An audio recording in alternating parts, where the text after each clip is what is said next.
ഈശോ മിശിഹായിക്ക് സ്തുതിയായിരിക്കട്ടെ. പ്രിയപ്പെട്ടവരെ, കുരിശിനെ കുറിച്ച് നമുക്ക് സ്വല്പം ചിന്തിക്കാം. വിശുദ്ധ ലൂക്കായുടെ സുവിശേഷം 9-ാം അധ്യായം 23-ാം തിരുവചനം ഇപ്രകാരം പറയുന്നുണ്ട്: അവൻ എല്ലാവരോടുമായി പറഞ്ഞു, ആരെങ്കിലും എന്നെ അനുഗമിക്കുവാൻ ആഗ്രഹിക്കുന്നെങ്കിൽ അവൻ തന്നെ പരിത്യജിച്ച് തൻ്റെ കുരിശുമെടുത്ത് അനുദിനം തന്നെ അനുഗമിക്കട്ടെ എന്ന് ഈശോ പറയുകയാണ്. പ്രിയപ്പെട്ടവരെ, കുരിശ് എന്ന വാക്ക് ഇന്ന് വളരെ വ്യാപകമായിട്ട് ഉപയോഗിക്കുന്നുണ്ട്.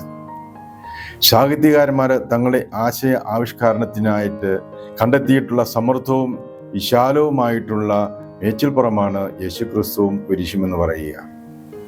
സഹനത്തിന്റെ കാഠിന്യം പ്രകടിപ്പിക്കുവാനായി കുരിശിനെയും ക്രൂശിതനെയും അവർ അവതരിപ്പിക്കുകയാണ് ചെയ്യുക.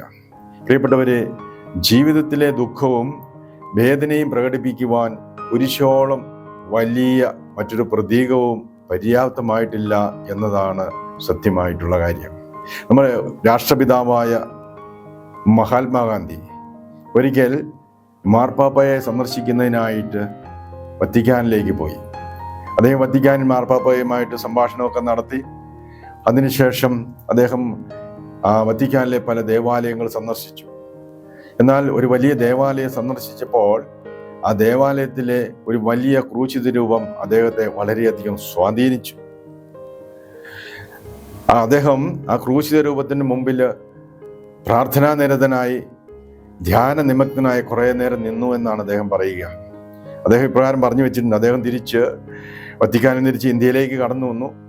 ഇന്ത്യയിലേക്ക് വന്നതിന് ശേഷം 1931 യങ് ഇന്ത്യ എന്ന ഒരു പ്രസിദ്ധീകരണത്തിൽ ഗാന്ധിജി ഇപ്രകാരം എഴുതി. അദ്ദേഹത്തിന്റെ വത്തിക്കാനിലെ യാത്രയെക്കുറിച്ചും ആ സന്ദർശനത്തെക്കുറിച്ചും ദേവാലയത്തിൽ പോയ കാര്യങ്ങളെക്കുറിച്ചും എല്ലാം യങ് ഇന്ത്യ എന്ന ആ പ്രസിദ്ധീകരണത്തിൽ അദ്ദേഹം വളരെ വിശദമായിട്ട് എഴുതി. പ്രകാരമാണ് അദ്ദേഹം എഴുതിയത്: ഞാൻ വത്തിക്കാനിൽ ക്രിസ്തുവിൻ്റെ സജീവമായിട്ടുള്ള ഒരു ക്രൂശിത രൂപം കണ്ടു. അതിൽ നിന്നും ഒരു മഹത്തായ പാഠം ഞാൻ പഠിച്ചു. കുരിശിലെ മരണവ്യഥയിലൂടെയല്ലാതെ നമുക്കോ ഈ സമൂഹത്തിനോ രാജ്യത്തിനോ ലോകത്തിനോ തന്നെയോ ഒന്നും ചെയ്യാൻ സാധ്യമല്ല എന്നാണ് അദ്ദേഹം പറഞ്ഞു വെച്ചത്. പ്രിയപ്പെട്ടവരെ, വത്തിക്കാനില് ക്രൂശി രൂപത്തിന്റെ ആകർഷണ വലയത്തിലായ ഗാന്ധിജി കുരിശിനെ പറ്റിയുള്ള തത്വശാസ്ത്രം മനസ്സിലാക്കി. അങ്ങനെ അദ്ദേഹം അഹിംസാ ചിന്ത എന്ന ആ പ്രസ്ഥാനത്തിന് അദ്ദേഹം രൂപം നൽകുകയാണ് ചെയ്തത്. പ്രിയപ്പെട്ടവരെ, ഗാന്ധിജി കുരിശിനെ അഹിംസാ ചിന്തയ്ക്ക് പാത്രമാക്കിയപ്പോൾ ക്രിസ്ത്യാനി തൻ്റെ ജീവിതത്തിൽ കുരിശിനെ ആവിഷ്കരിക്കാൻ പരാജയപ്പെട്ടു പോവുകയാണ്. Hallelujah, hallelujah, hallelujah, hallelujah. പ്രിയപ്പെട്ടവരെ, പലരും കുരിശിനെ ആദരിക്കുകയും വണങ്ങുകയും ചെയ്യുന്നുണ്ട്. പലരും കുരിശിനെ ആദരിക്കുകയും വണങ്ങുകയും ചെയ്യുന്നുണ്ട്. പലരും കുരിശ് വരയ്ക്കുന്നുണ്ട്. എന്നാൽ പലരും അവരുടെ ജീവിതത്തിൽ കുരിശിനെ പ്രതിഷ്ഠിക്കുന്നില്ല എന്നുള്ളതാണ് വലിയ കാര്യം. പലർക്കും ഇന്ന് കുരിശ് ആഡംബരത്തിൻ്റെയും അലങ്കാരത്തിൻ്റെയും അധികാരത്തിൻ്റെയും പ്രതീകമാണ്. സ്വർഗ കവാടത്തിൻ്റെ താക്കോലാണ് കുരിശ് എന്ന് പറയുക. കുരിശടയാളത്തിൻ്റെ മുദ്രയ്ക്കുള്ളിൽ സുരക്ഷിതമായി ഒതുങ്ങിക്കൂടി അതിൽ തൃപ്തി കണ്ടെത്താൻ ശ്രമിക്കുന്ന ക്രിസ്ത്യാനി കുരിശിന്റെ അർത്ഥവും സന്ദേശവും ഉൾക്കൊള്ളുവാൻ പരാജയപ്പെട്ടു പോവുകയാണ്. ജീവിതത്തിലെ ദുഃഖങ്ങളും വേദനകളും സങ്കടങ്ങളും പരാധീനതകളും കഷ്ടപ്പാടുകളും അങ്ങനെ പലരും കുരിശായിട്ട് കാണുക, സഹനമായിട്ട് കാണുക. ഈശോ തൻ്റെ കുരിശ് സ്വന്തമായി തിരഞ്ഞെടുത്തതാണ്. പ്രിയപ്പെട്ടവരെ, ഈശോ മനുഷ്യന്റെ പാപങ്ങൾക്ക് വേണ്ടി, അവന്റെ പാപങ്ങൾക്ക് പരിഹാരമായിട്ട് കുരിശില് സ്വയം ബലിയർപ്പിക്കുക. അങ്ങനെ മനുഷ്യനെ അവന്റെ പാപത്തിൽ നിന്നും രക്ഷിച്ച് അവനെ വീണ്ടെടുക്കുക ചെയ്തത്. ഇതാണ് പ്രിയപ്പെട്ടവരെ യഥാർത്ഥ കുരിശ് എന്ന് പറയുക.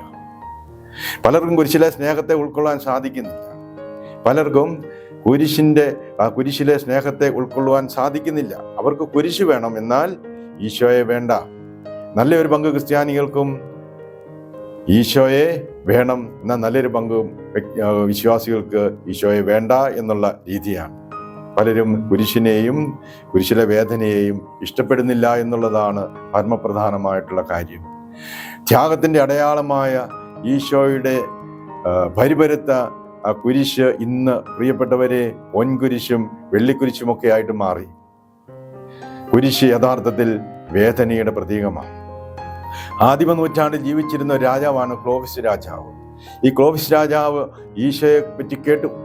ഈശോയെക്കുറിച്ച് അദ്ദേഹം ആഴത്തിൽ പഠിക്കുവാൻ തുടങ്ങി. അങ്ങനെ ഈശോയെക്കുറിച്ച് പഠിച്ചപ്പോൾ ആ നിഷ്ഠൂരവും ക്രൂരവുമായ ഈശോയുടെ മരണത്തെപ്പറ്റി കേട്ടപ്പോൾ രാജാവ് പറയുകയാണ്, ഞാൻ ആ സമയത്ത് അവിടെ ഉണ്ടായിരുന്നുവെങ്കിൽ അവരെയെല്ലാം വധിച്ച് ഈശോയെ രക്ഷപ്പെടുത്തുമായിരുന്നു. എന്നാൽ പിന്നീട് അദ്ദേഹം ആഴത്തിൽ ഈശോയെക്കുറിച്ച് പഠിച്ചു. ഈശോയെക്കുറിച്ച് പഠിച്ചപ്പോൾ അദ്ദേഹം പറഞ്ഞു, ഞാൻ ശത്രുക്കളെ നശിപ്പിക്കുകയില്ലായിരുന്നു, കാരണം ഈശോ അത് ആഗ്രഹിക്കുന്നില്ല. അദ്ദേഹം വീണ്ടും ഞാനൊരു പ്രതിരോധം തീർത്ത് ആ ഈശോയെ അവരിൽ നിന്നും സംരക്ഷിക്കുമായിരുന്നു അദ്ദേഹം പറഞ്ഞു.